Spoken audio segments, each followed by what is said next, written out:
होना चाहिए। मनुष्य जीवन का उद्देश्य क्या है? इस सवाल को लेकर के आम जनता और संत रामपाल जी महाराज के समर्थकों ने अपने अपने तर्क दिए।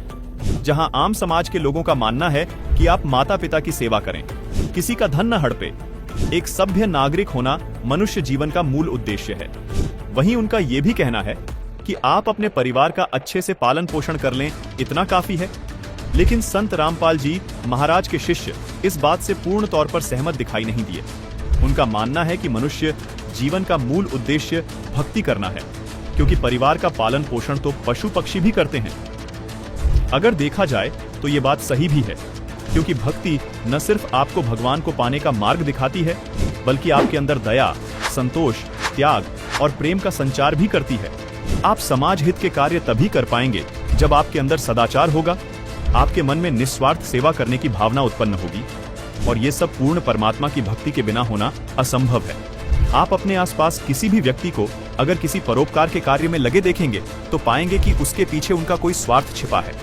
लेकिन हमने पाया कि संत रामपाल जी महाराज से प्रेरित संत रामपाल जी महाराज के शिष्य सैकड़ों ऐसे जनहित के कार्य कर रहे हैं जिनमें उनका कोई स्वार्थ नजर नहीं आता, जिसमें निःशुल्क भंडारे करवाना, दहेज मुक्त विवाह करवाना, रक्तदान शिविर, बड़े बुजुर्गों का इलाज करवाना, ये सब भावना उनके दिल में सिर्फ सद्भक्ति करने से ही जागृत हुई है, जिसका श्रेय वे संत रामपाल जी महाराज के अद्भुत ज्ञान को देते हैं। इसलिए केवल परिवार का पालन पोषण करना मानव जीवन का मूल उद्देश्य नहीं हो सकता, बल्कि मानव जीवन का मूल उद्देश्य सद्भक्ति करके इस मृत्यु लोक से छुटकारा पाना है। आइए एक बार संत रामपाल जी महाराज के इस बारे में क्या विचार है वो भी जान लेते हैं। परमात्मा ही हमें गाइड करते हैं, परमात्मा ही हमें हर प्रकार की यहाँ जीने की प्रक्रिया सही बताते हैं।